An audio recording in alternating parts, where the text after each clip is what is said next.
food and the ordering things. And 4 months ago, I'm like, oh yeah, sure, I'll do that. But standing up here, I kind of wish that the roles were reversed because I look up to my sister so much. But at the same time, I'm excited that I get to publicly share how much I love and appreciate my parents and for all that they've done for us. So I've asked several people different qualities that my mom and dad have. For my dad, he is kind, adventurous, giving, a jokester, a leader, a servant, stubborn, social, grumpy, fishy, wise, generous, committed, a friend, holder of the priesthood, and faithful. For my mom, loving, giving, quiet, patient, kind, a servant, creative, a bookworm, amazeballs, charitable, long-suffering, sweet, a friend, lovely, thankful, and forgiving. There's many stories that I could share of memories we've had with my mom and dad.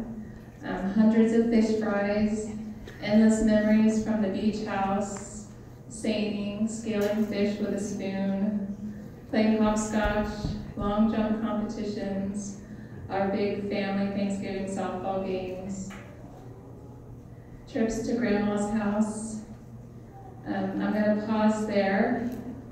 I just wanted to pay tribute to my grandma, who is the matriarch of our family. So Grandma, you can wave to everybody. She's where it all started. And I think you can give her a round of applause. We love you, Grandma. I could share stories of coming home and finding my mom having the washing machine taken apart, and she's underneath trying to figure out what's wrong with it and fixing it. My dad's practical jokes and ghost stories and car rides. Colette and Chrissy can attest to this. The ghost stories as we're driving a car down an old dirt road and all of a sudden the gas runs out of the car and he scares us right there at a cemetery. Fishing trips, endless fishing trips. My dad would take all the 12-year-old grandsons to Alaska. Some of us tagged along. Lots of fishing stories. Constant visits to those who were in need that we got to tag along with and see all the service that my mom and dad did. And not to mention the endless amounts of family members and friends and individuals who came and lived with us growing up because they had nowhere else to go. My parents have, okay, I can't look at them. I'll look this way. My parents have always opened the door for whoever has a need. And that is probably one of my most grateful qualities that they've had. They've shown us how to serve people, us to be like Christ. So I could share all of those stories, but I've decided to share 2 stories that describes both of their personalities individually, and then one final story to bring it all back together. So my first story is about my dad. When we were younger, we lived in Jacksonville on Barnett Drive, and we had a swimming pool. And my dad, we as kids would hurry and swim and play in the water while we didn't know how to swim yet. But we'd hurry and play in the swimming pool before my dad came home from work. Because when he came home, we knew that he would be teaching us how to swim. Sometimes we didn't want that. So the way my dad would teach us how to swim in love, he would get into the swimming pool and just pick us up and throw us into the deep end. And in our little eyes underneath the water, we'd see his hands stretched out, and that was our target. We would swim towards him. And for me personally, I remember just as I got to his hands, he would start backing up. And I remember as a little girl, being underneath the water and thinking, I'm going to drown. Because he keeps backing up. But every time I would make it to my dad, and he'd pull me up out of the water and just love me and tell me how proud he was of me. And that's a lot like his personality, because he's disciplined, he's strict, he pushes us and backs up when we think we can't handle it anymore. He knows we can keep going.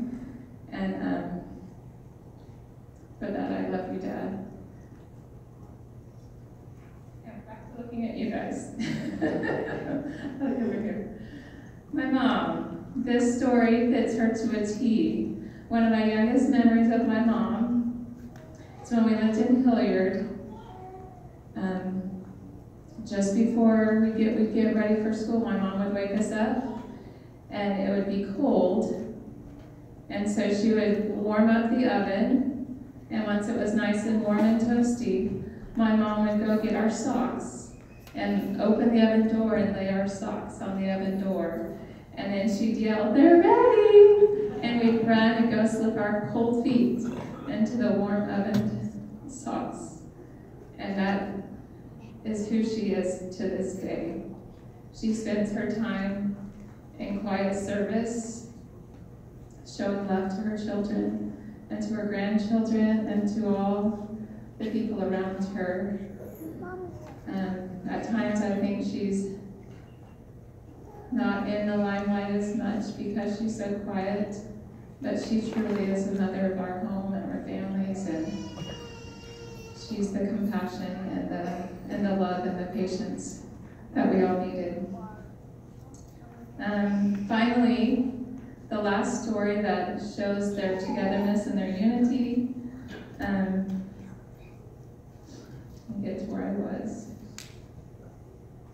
This experience shows the faith and devotion they have both shared throughout the years, the love that they have for us, but most importantly, the love that they have for the gospel, and for the expectation they have for their children and their grandchildren and the people around them to live a Christ-like life and to do as Jesus would do.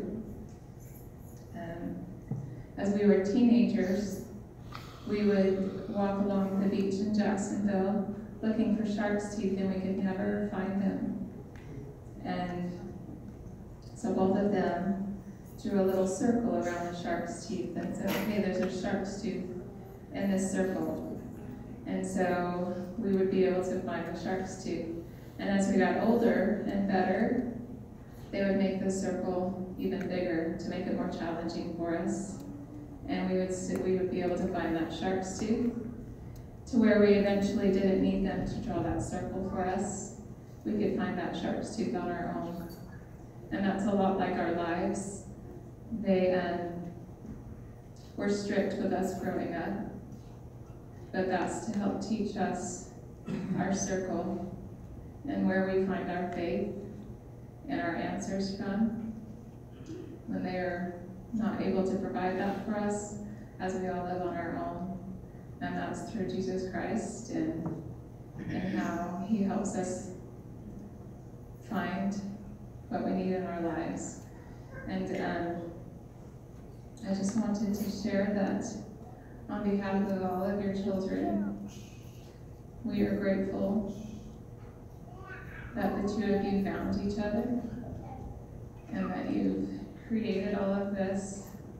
And no, we are not perfect, and we have our battles and our quarrels and our issues, but we are family, and for that reason we are blessed. So with that, thank you.